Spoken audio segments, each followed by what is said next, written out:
Le 20 décembre 1928, le pilote d'un avion de recherche volant à basse altitude au-dessus du Grand Canyon aperçut en contrebas, au niveau du 237e mille du fleuve Colorado, un bateau en bois. Il ne se cognait pas contre les rochers et n'était pas échoué, brisé sur les bancs de sable.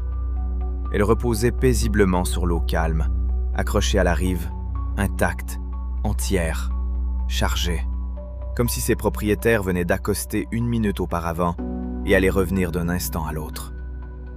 Lorsque les hommes descendirent vers le bateau, ce qu'ils y découvrirent les fit frémir. À bord se trouvait tout ce dont deux personnes avaient besoin pour un long voyage. Des provisions, des vêtements chauds, des chaussures, un fusil, un appareil photo, des livres et un journal intime qui s'arrêtait à une note datée du 30 novembre. Il y avait même un repas prêt à consommer. Seuls les voyageurs eux-mêmes manquaient à l'appel. Les jeunes mariés Glenn et Bessie Hyde avaient disparu de la rivière sans rien emporter avec eux, et près d'un siècle s'était écoulé depuis ce jour-là, sans que le Grand Canyon n'ait jamais révélé ce qu'il avait fait d'eux.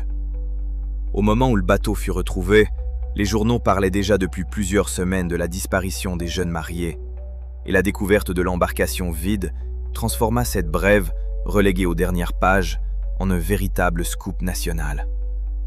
L'Amérique de la fin des années 1920 adorait les histoires de solitaires audacieux. Le pays venait tout juste de s'emballer pour le vol de Lindbergh, et ce jeune couple, qui avait défié le Grand Canyon pour un record et la gloire, s'inscrivait parfaitement dans l'air du temps. La fin s'est avérée d'autant plus tragique. Au lieu d'un accueil triomphal à Needles, ce fut un bras de rivière isolé, un bateau chargé et deux disparus. L'histoire de ce couple avait commencé comme un beau conte de fées américain de la fin des années 1920. Glenn Hyde avait 29 ans. Il avait grandi dans une ferme de l'Idaho, était grand, musclé et têtu, et possédait déjà une solide expérience de la descente en rafting. Il avait descendu les rivières tumultueuses de l'Idaho, y compris la capricieuse Salmon, et savait manœuvrer un bateau de type SCO à fond plat, que l'on dirige à l'aide de deux énormes rames gouvernail situées à la proue et à la poupe. Bessie avait 22 ans.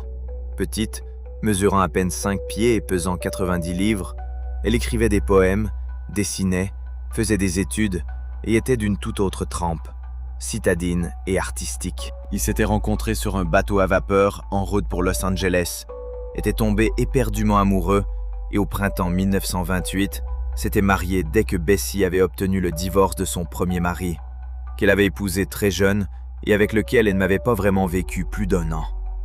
Pour elle, ce mariage avec Glenn marquait le début d'une nouvelle vie, une vraie vie.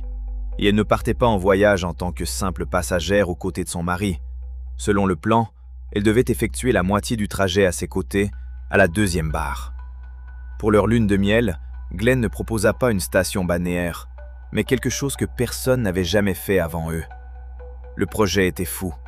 Descendre à bord d'un bateau de fabrication artisanale, la Green River et le Colorado, pour traverser tout le Grand Canyon de part en part, de la petite ville de Green River dans l'Utah jusqu'à Needles en Californie, soit plus de 800 milles sur l'une des rivières les plus dangereuses du continent. Glenn voulait établir un record de vitesse de descente du canyon. Bessie devait devenir la première femme de l'histoire à avoir traversé le Grand Canyon par voie fluviale.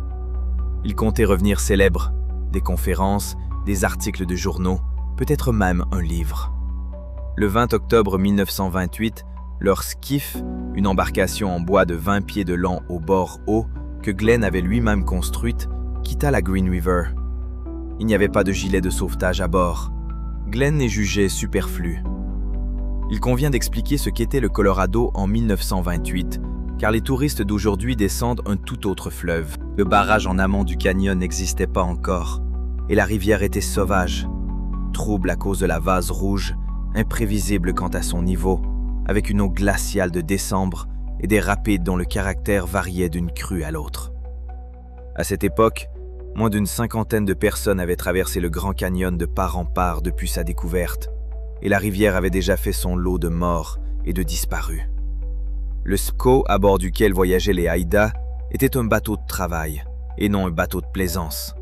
Une embarcation en bois à fond plat de 20 pieds de long sur 5 de large.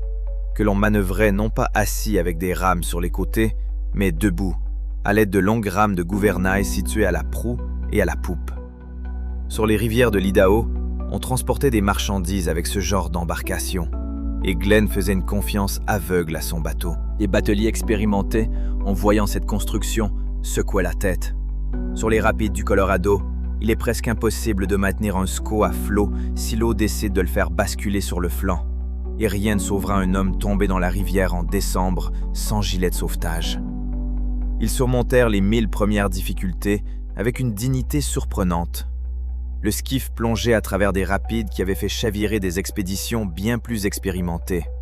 Le couple maniait les rames à tour de rôle, passait la nuit sur des bancs de sable, et Bessie tenait un journal de bord, notant les rapides franchis et l'humeur de la rivière.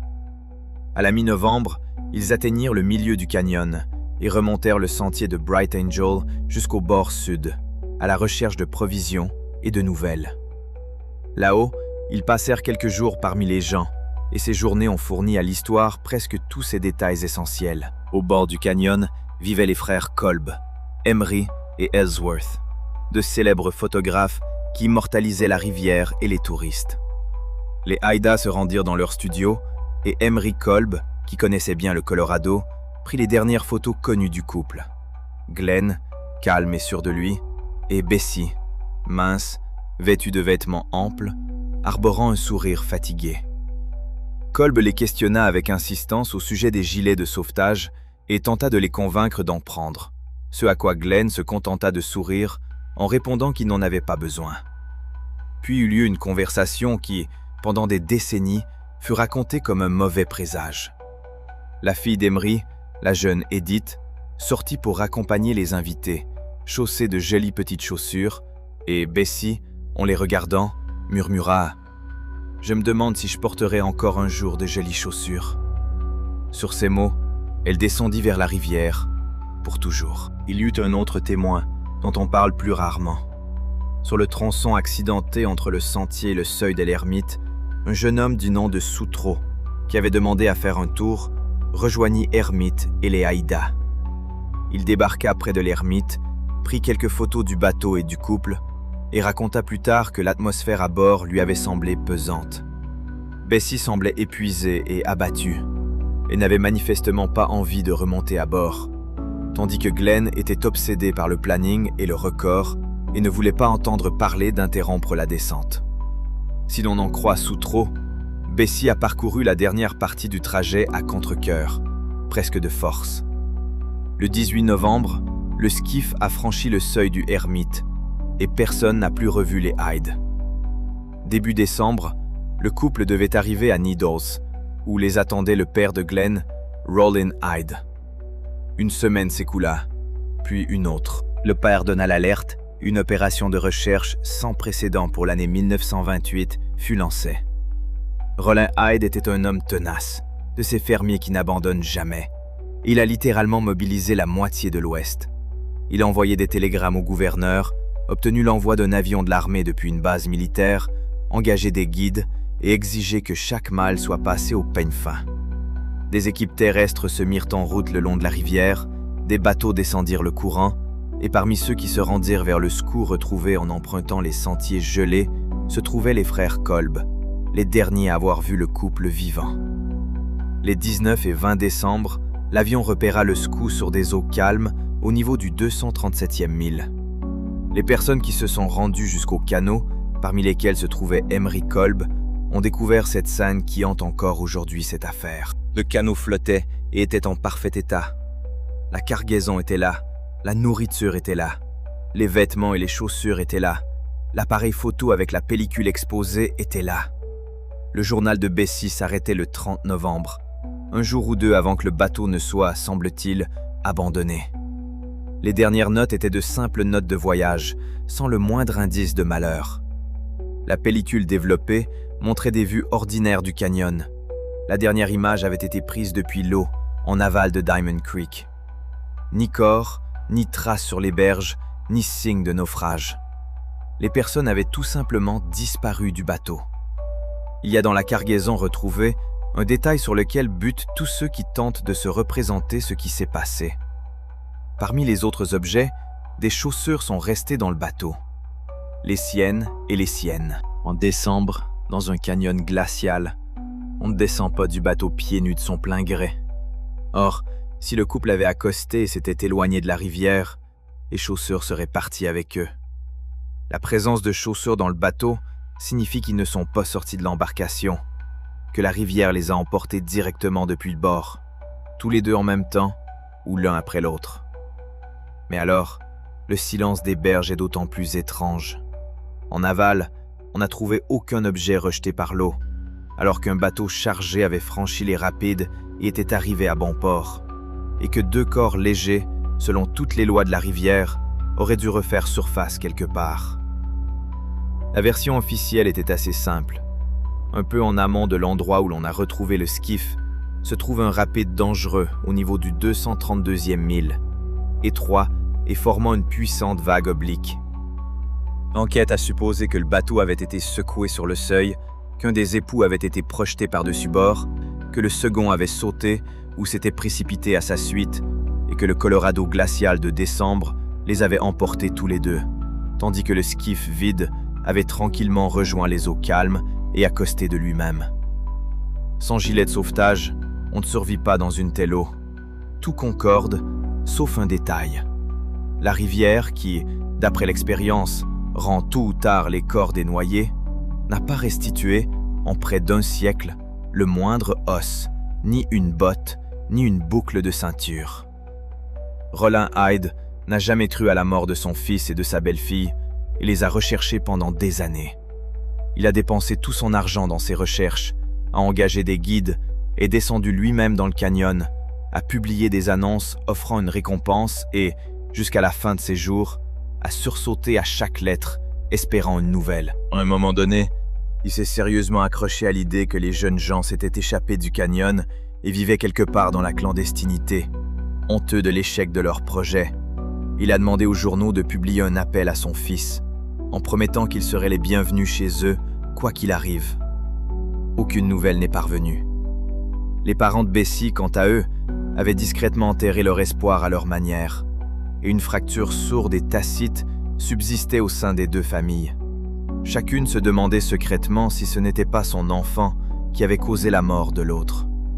Puis, des décennies plus tard, l'affaire a commencé à se parer d'une seconde couche, plus sombre, à cause d'une chaîne d'événements dont chacun peut s'expliquer pris isolément, mais qui, mis bout à bout, forme un tableau très inquiétant. En 1971, lors d'une descente commerciale du Grand Canyon, une femme âgée se trouvait parmi les touristes. Elle restait à l'écart et, comme s'en souvenaient ses compagnons de voyage, connaissait le fleuve d'une manière étrangement approfondie pour une simple passagère. Un soir, autour du feu de camp, alors que le guide racontait une nouvelle fois au groupe la célèbre histoire des jeunes mariés disparus, la vieille femme écouta jusqu'au bout, puis déclara calmement que cette histoire était fausse et qu'elle en était certaine, car elle était Bessie Hyde. Un silence s'installa autour du feu. Selon elle, lors de cette randonnée, elle avait atteint ses limites. Son mari, obsédé par le record, l'avait traînée de force à travers les rapides, sans écouter ni ses supplications ni ses larmes. Et lors d'une des dernières haltes, en désespoir de cause, elle avait poignardé, puis s'était échappée du canyon par un sentier latéral et avait vécu le reste de sa vie sous un autre nom. Le lendemain matin, la femme se rétracta, qualifiant ses propos de plaisanterie d'une personne épuisée, et personne ne put vérifier son récit. Son nom n'est d'ailleurs pas resté dans les annales. Mais l'histoire a continué à circuler, et depuis lors, les guides la racontaient aux nouveaux touristes sur ces mêmes campements où les Haïda avaient autrefois passé la nuit, en ajoutant à chaque fois « Qui sait, peut-être qu'au milieu des auditeurs assis autour du feu, se trouve à nouveau quelqu'un qui connaît la vérité. » En 1976, Emery Kolb, ce même photographe qui avait été le dernier à avoir vu le couple au bord du canyon, est décédé. En vidant son garage-hangar à bateau situé au bord de la falaise, ses héritiers ont trouvé, dans un vieux bateau, un squelette enveloppé dans un linge. Une balle était logée dans le crâne. Pendant plusieurs semaines, tout le pays a débattu d'une hypothèse évidente. Le vieil homme, qui vivait en harmonie avec la rivière et n'aimait pas les étrangers, aurait caché le corps de Glenn Haïda pendant toutes ces années. Les experts médico-légaux ont examiné les ossements et rendu un verdict qui, d'une part, a levé les soupçons pesant sur Kolb et, d'autre part, a laissé derrière lui un nouveau mystère. Le squelette appartenait à un jeune homme âgé de 22 ans au maximum, décédé au plus tôt au début des années 70, c'est-à-dire en aucun cas Glenn. On n'a jamais réussi à déterminer à qui appartenait ce crâne criblé de balles, ni comment il s'était retrouvé dans le bateau du célèbre photographe. La troisième piste s'est avérée être la plus tenace, et pour comprendre son importance, il faut savoir qui était Georgie Clark. Sur le Colorado, elle était considérée comme une légende vivante. La première femme à avoir fait de la descente en radeau dans le Grand Canyon son métier, propriétaire de sa propre flotte de radeaux, surnommée la Reine du Fleuve. Elle est apparue sur le Colorado dans les années 40, comme sortie de nulle part, à un âge où d'autres se rangent, et s'est comportée comme si elle avait un compte à régler avec ce fleuve. En 1945, avec un partenaire, elle a tout simplement traversé à la nage une partie du canyon, vêtue uniquement de gilets de sauvetage, ce qui, aujourd'hui encore, semble relever de la folie. Elle a parcouru la rivière jusqu'à un âge très avancé, fougueuse, bruyante, vêtue d'un juste au corps léopard, une canette de bière immuable à la main, et personne ne savait vraiment grand-chose de son passé avant son arrivée sur le Colorado. Elle est décédée en 1992. Les amis qui triaient ses affaires sont restés figés devant leur découverte. Parmi les papiers se trouvait un certificat de mariage de Glenn et Bessie Hyde, et dans les documents de Georgie elle-même, figurait un nom que personne de son entourage ne connaissait. Bessie DeRose. Il y avait également un pistolet dans le tiroir. Ceux qui connaissaient Georgie se souvinrent qu'elle parlait toujours de sa jeunesse avec parcimonie et de manière confuse, qu'elle était apparue sur la rivière comme sortie de nulle part et qu'elle connaissait le Grand Canyon comme on connaît sa propre maison. La coïncidence du prénom, le certificat de mariage d'un autre couple parmi ses papiers personnels et toute une vie consacrée à cette même rivière où Bessie avait disparu ont donné naissance à une hypothèse qui donne le frisson. La première femme à avoir traversé le canyon l'avait bel et bien traversé, mais sous un autre nom et en solitaire. Les historiens ont toutefois fouillé dans la biographie de Georgie et ont trouvé des documents datant de ses jeunes années, difficilement conciliables avec le destin de Bessie. Quant à savoir d'où lui venait ce certificat de mariage, qui n'était pas le sien, personne ne peut plus l'expliquer. L'histoire des époux Hyde reste donc un mystère, dont il existe 3 versions différentes. La première version est la plus évidente. Le seuil au 232e mille, l'eau glacée, 2 noyés dont la rivière n'a jamais rendu les corps, et un bateau vide échoué dans une crique tranquille. La deuxième est un drame humain. Une femme à bout de force, un homme obsédé par le record, une lutte désespérée à coups de couteau ou de rame, et un survivant qui a réussi à sortir du canyon et à se perdre aux États-Unis, où, en 1928, il était on ne peut plus facile de disparaître. Et la troisième, la plus mystique, celle qui alimente encore aujourd'hui les débats, une étrange vieille femme près d'un feu de camp, un crâne présentant une blessure par balle au niveau de la suture frontale dans le bateau d'un photographe et un certificat de mariage étranger parmi les effets personnels de la Reine du Colorado. Aucune de ces versions n'a été prouvée, mais toutes 3 attirent les chercheurs depuis des dizaines d'années. Et chaque nouvelle génération choisit l'explication qui lui semble la plus plausible. De cet automne-là, il ne reste que quelques objets et quelques paroles. Une photo au bord du canyon où Bessie sourit d'un air fatigué, comme à contre-cœur. Sa question étrange posée à une petite fille au sujet de ses jolies chaussures. Un journal intime qui s'interrompt brusquement au milieu d'une phrase banale. Et un bateau, intact, rempli d'affaires, figé sur les eaux calmes au milieu du Grand Canyon. C'est sans doute le bateau vide le plus célèbre de l'histoire des rivières américaines. Depuis lors, le niveau de l'eau de la rivière a monté et descendu des milliers de fois.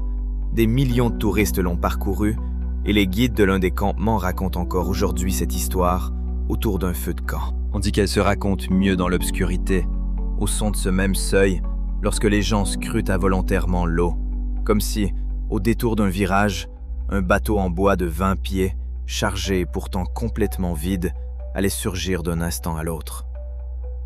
Et selon vous, Que s'est-il réellement passé lors de cette expédition malheureuse? S'agissait-il d'une erreur fatale au seuil des rapides, ou l'un des conjoints a-t-il décidé de commencer une nouvelle vie en laissant tout derrière lui dans les eaux du fleuve? Donnez votre avis dans les commentaires, mettez un j'aime si cette histoire vous a fait réfléchir, et abonnez-vous à la chaîne pour ne pas manquer de nouvelles enquêtes passionnantes.